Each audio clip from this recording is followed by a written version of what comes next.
All right, Broncos country, we are here. It is time for the one and only Broncos Syndicate first round mock draft. But before we get into it, guys, I want to shout out the affiliate partner for today's video, Green Gridiron Helmets. Use code DENSYN, DENSYN, link in the description below to save off your first purchase on authentic NFL helmets. From small replicas like this one behind me to full-size authentic helmets. Again, that is code DENSYN, DENSYN, link in the description below to save off your first purchase from Green Gridiron Helmets. Thank you so much to them. And now back to your regularly scheduled content. So this is a what I think will happen mock draft. I only do one mock draft the day before the draft because I feel like so much information can change by the time we start draft season at the beginning of the offseason when Shrine and Senior Bowl happens to now. Like what I was hearing at Shrine and Senior Bowl is completely different information than what I'm hearing now. So this mock draft is a lot more reflective on the current information that we have as opposed to the previous information that we have. Additionally, I tried to do it on PFF, but for whatever reason, the PFF mock draft simulator was completely on the fritz, so I ended up just having to type everything down on Twitter. So without further ado, let's go ahead and bring in the official Broncos Syndicate first round mock draft. So with this draft, it basically feels like it's really going to start at the 5th overall pick. The top 4 picks are almost completely set in stone. Everybody knows that the Titans are taking Cam Ward first overall.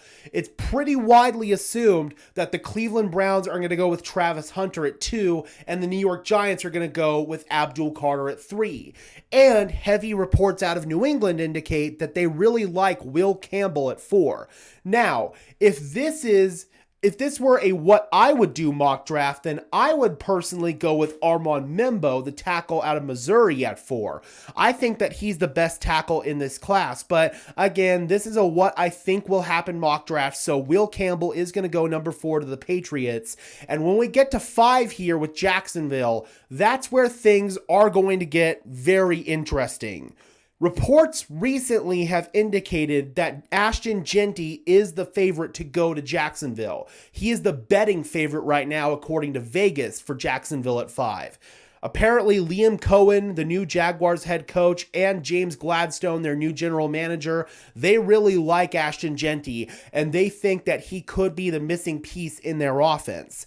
Now, I also believe that Tet McMillan could be in play here. If McMillan doesn't go here, then I have him falling down the board significantly, spoiler alert. But Ashton Jeanty here, it's now the betting favorite. I think that is what is ultimately going to happen. So I have the Jaguars taking Jeanty at 5 and no trade down scenario for the Jaguars here. I think they are going to stand pat and they are going to take Jeanty or they are going to take Tet McMillan here at number 5.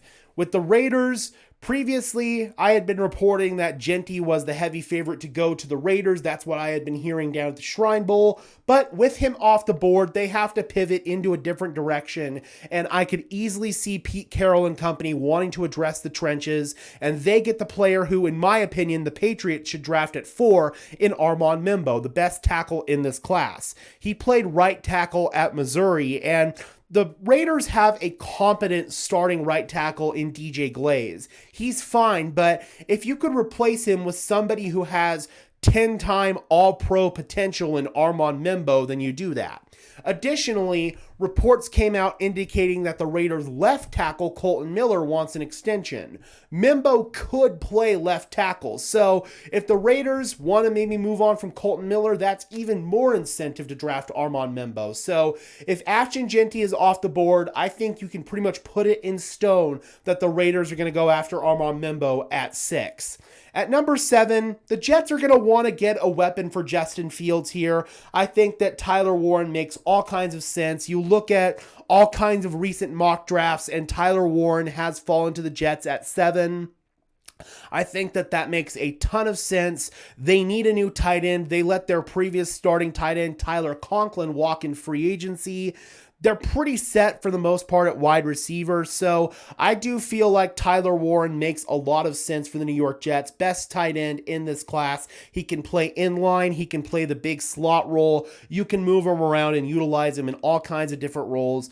I do think that if the Denver Broncos were to trade up for one player, Tyler Warren would be that player, but I do not have Denver trading up in this particular mock draft into the top 10. So then we have Carolina at number 8. They're going to go with Jalon Walker out of Georgia. He's a hybrid linebacker, edge rusher, and he's basically going to be the Jadeveon Clowney successor for them. A lot of recent mocks have Jalon Walker at number 8 to Carolina, so I am not going to deviate from that.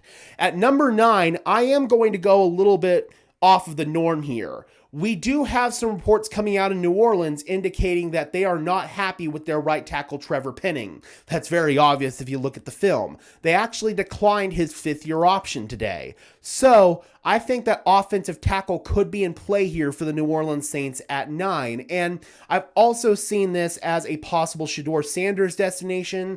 I could see that, but at this point, tackle is probably the biggest other need for the Saints outside of quarterback. So I have them going with Josh Simmons, who in my opinion is the best pure pass protection tackle in this class. There are some injury concerns and there are some concerns about maturity. So I could understand if Simmons maybe slid down the board, but I'm personally higher on Simmons than I am Kelvin Banks.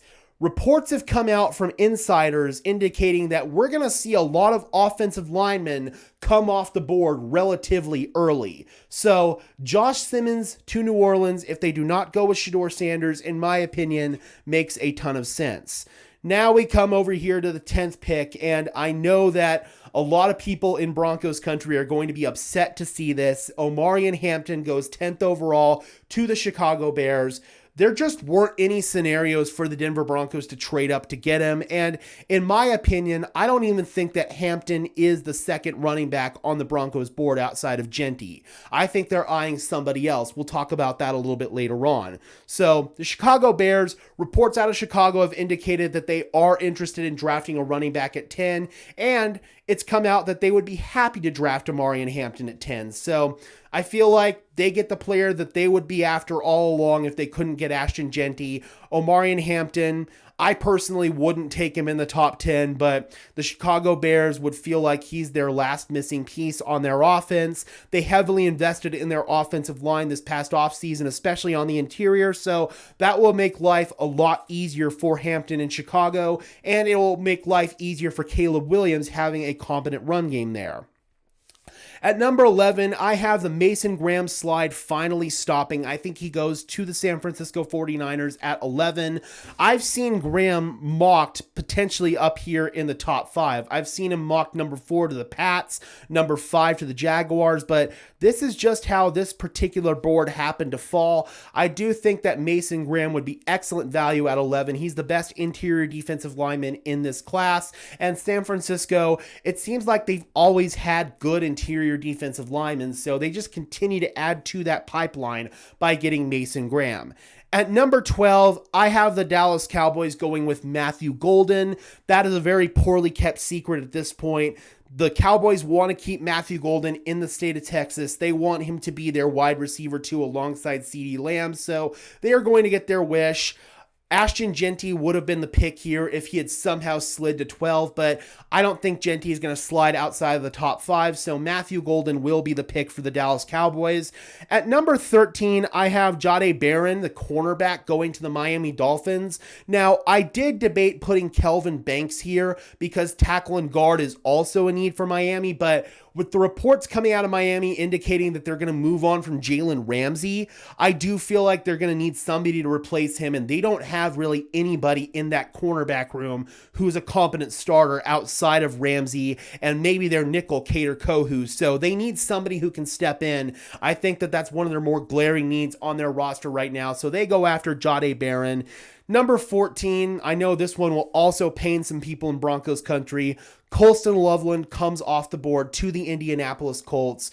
I think that tight end is the one piece that is really missing from this Colts offense, and they feel like if they could bring in a tight end, maybe that would help unlock Anthony Richardson. And for Colston Loveland, he's not a traditional inline wide tight end, but he is a guy that you can use in multiple different roles, almost like Tyler Warren. But I do feel like with Colston Loveland, there are some issues with consistency, especially with blocking, but Indianapolis would be more than happy to have him at number 14. And I do think that if the Denver Broncos were to trade up, keep an eye on Tyler Warren and keep an eye on Colston Loveland.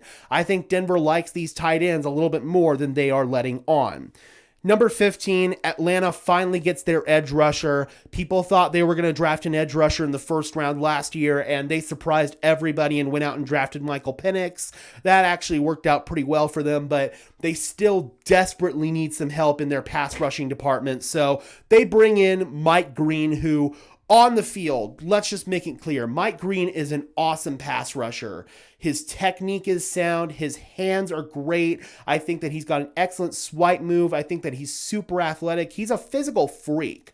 But off the field, there are some significant concerns with Mike Green. I'm not going to talk about it here on this channel just because some of the things that I would have to say would get me demonetized. But you can look into Mike Green's off the field issues if you want. It's multiple instances of the same problem at two different schools with two different women. Let's just leave it at that. So with Mike Green, there are character concerns. Teams are going to have to vet that heavily.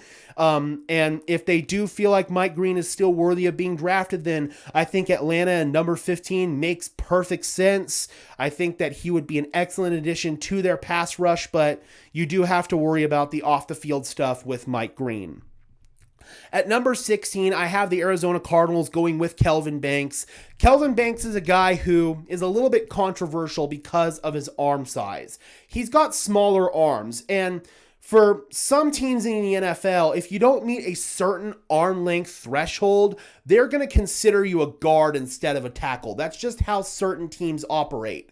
Now, for Arizona, they happen to have needs both at guard and at tackle. So bringing in Kelvin Banks makes a ton of sense for them because he could fill a role in either room. He could fill a role at guard or he could fill a role at tackle. So Kelvin Banks, just because of his pure versatility, I do think that that would be something that the Arizona Cardinals would be interested in. But I do know that there are just some teams out there that are like, nope, Kelvin Banks, you're a guard. You're not a tackle at the NFL level. So we'll see what happens there with Kelvin Banks. But I do think Arizona would be a good fit if he falls down the board.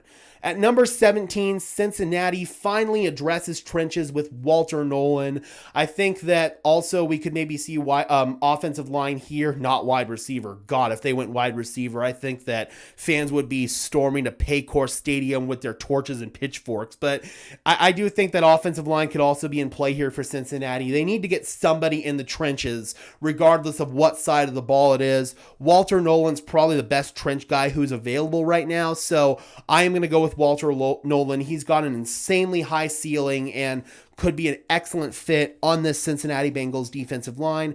At number 18, I've got Gray Zabel going to the Seattle Seahawks, another poorly kept secret.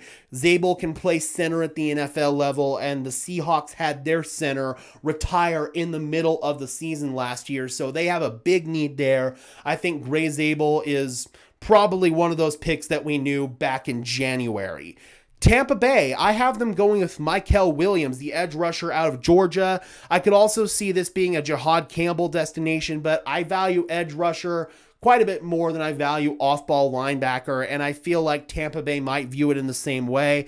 They do have an aging Levante David on the roster, so that could also be a reason why they would go after Campbell as opposed to Williams, but given the need that they have on the edge, I think that makes perfect sense. Now, we get to number 20, and that's where the Denver Broncos would originally pick.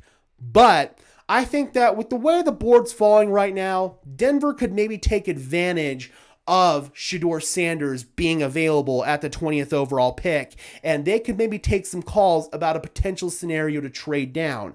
And one team who might be interested is the Cleveland Browns. The Browns have the first pick in the second round of the draft. Additionally, they also had just drafted Travis Hunter. So why not reunite Shedeur Sanders and Travis Hunter? I have the Denver Broncos trading down with the Cleveland Browns, and oh man, I guess I just spoiled it. They're also going to come back up a little bit later on in the draft, and they're going to draft Travion Henderson at 28. They're going to trade up with Detroit. We'll talk about the parameters of those two trades in just 1 second here. I didn't intend to spoil that. I wanted to keep Travion Henderson hidden, but Denver does trade down. They are able to take advantage of Shedeur Sanders sliding. They pick up some extra draft capital, and the draft capital that they pick up, if we come down here, in the first round, or in the first trade, Denver would get pick 33, pick 94, which is a third round pick from Cleveland, and a 2026 second round pick. Cleveland would get the 20th overall pick and pick 122 from Denver, which is a fourth round pick. So what you would be doing there is you would be picking up an extra second round pick next year, and you would be swapping a third and a fourth. So getting that extra second, in my opinion, would really, really be awesome. That way, if that pick ends up being, towards the top of the second round, you could maybe use it to double up and trade back into the first round next year if you wanted to. So Cleveland comes up and they get Shedeur Sanders. We might as well talk about the trade now for Denver. They come up with Detroit to get Travion Henderson. Reports are indicating that Washington is heavily interested in Travion Henderson at number 29. So you would need to get ahead of them. And the Broncos front office and the Lions front office have a really good relationship. You just picked up the 33rd pick, and you just picked up the 94th pick in that trade with Cleveland. So you have some ammo to come back up here to get Travion Henderson if you want to. And in this given trade, I would have it where Denver would give up the 33rd overall pick and the 94th overall pick, and they would get the 28th overall pick from the Detroit Lions. So Detroit would move back a few spots, and they'd still be in pretty good position to address the position that I think they need to address, which is pass rush at the top of the second round. And Denver would be able to get their running back of the future in Travion Henderson. I feel like if both Omarion Hampton and Travion Henderson were on the board, Denver would still go with Travion Henderson. He profiles best as a joker in Sean Payton's offense, in my opinion. So that's the direction I think Denver will go. And if you're able to trade down, pick up an extra second round pick next year and still get Travion Henderson, I'm good with that, especially because some other players that I really like who could go in the first round, I have falling here because of medical concerns. You could maybe have some ammo to trade up and get one of those players. So this would be a really good scenario here, in my opinion, for the Denver Broncos, taking advantage of the Cleveland Browns coming up to get Shedeur Sanders. You wouldn't be able to get Cleveland's first next year. It's just not fair draft value. I'd love to, but you're probably not going to be able to. I think this is a more realistic draft package, and you could get your running back in Travion Henderson and get another really good starting caliber player in the second round. You get to keep pick 51 and you get to keep pick 85. For me, that is a no-brainer for the Denver Broncos. But moving on to the rest of the draft here, Pittsburgh, they get Jackson Dart. Cleveland jumped them for Shedeur Sanders, so they have to go with the next quarterback on the board in Jackson Dart. We're still waiting to see what the Aaron Rodgers saga ultimately materializes into, but I think Pittsburgh's run out of patience with it. They're just going to go ahead and draft a quarterback, and if Shedeur Sanders is no longer available, then Jackson Dart makes all kind of sense. Kenneth Grant at 22 to the Chargers. I'm surprised that Grant would slide that far, but that's just the way that this board worked out, man. If the Chargers were able to get Kenneth Grant at 22, that would be an absolute steal for them. A big double gap clogging force on their defensive line. I'd love Grant here in Denver personally, but I still think Denver could come away with a good defensive lineman. We'll talk about that in a minute. Green Bay, I have them passing on Ted McMillan. You look at the history of this Packers front office, for whatever given reason, they do not draft wide receivers in the first round, and I think that trend's going to continue. They need a corner. Will Johnson out of Michigan has been rising up draft boards, so I think that Will Johnson is going to be the pick here for the Green Bay Packers.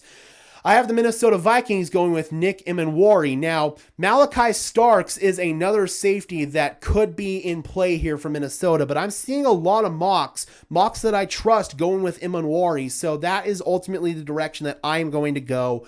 I have Ted McMillan falling all the way down to the Houston Texans at 25. Is wide receiver a need exactly for Houston? No, it's not. I think that they could also go offensive line here, but if Ted McMillan falls to them, then that would be really hard to pass up, especially with the injuries that you have to Tank Dell. Yes, you brought in Christian Kirk, but you also lost Stephon Diggs to free agency. Why not bring in another weapon? And if Ted McMillan, who is honestly, in my opinion, the top true wide receiver in this class, not named Travis Hunter, I think this would be an excellent fit for Houston. So if he falls to 25, hell yeah, brother. Houston would definitely take advantage of that. At 26, I have the Rams going with Jahad Campbell. Like I said earlier, Campbell could potentially go as high as 19 to the Tampa Bay Buccaneers. But I do feel like Jahad Campbell, if he slides to the Rams, linebacker is one of the only big needs that they still have on their roster. So bring him in. That would absolutely make a lot of sense. 27, I have Baltimore going with Tyler Booker, the best guard in this class. Tyler Booker, I don't know. He's just always felt like a Baltimore Ravens draft pick to me. So I think that just makes all kind of sense. We already talked about Travion Henderson in this trade with Detroit to Denver at 28 to jump Washington. Washington's bummed out that they don't get Travion Henderson, so they add an edge rusher to their room in Donovan Ezeraku out of Boston College. I do think that they really want Travion Henderson, but if they can't get him, then Ezeraku isn't a bad consolation prize.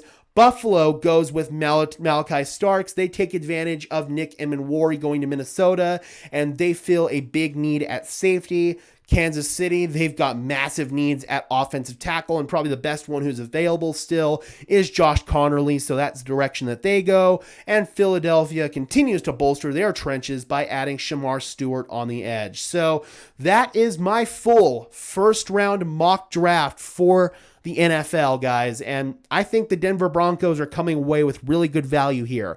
Picking up an extra second-round pick next year and still getting Travion Henderson, I think that is an excellent steal for the Denver Broncos, and you've got potential to get a guy like Derek Harmon high in the second round if you trade up. He falls down because of medicals. Those have been reported recently that Derek Harmon's got some medical issues, and he could fall out of the first round because of it. Also, a couple of wide receivers, Emeka Egbuka, Luther Burden, both of those guys fell out of the first round. That's just how this board happened to fall. So those are all players that the Denver Broncos could be interested in round 2. And I think all of those players will go early in round 2. So if Denver wants to trade up using that extra second rounder that they got from Cleveland, I could very easily see that. All right, guys, be sure to leave a like on this video as well, subscribe and ring the bell so these videos appear in your notification feed, and let me know in the comment section below, guys, what is your grade for this mock draft? And until next time, Broncos country, I'm your host, Gage Madrid, saying peace out.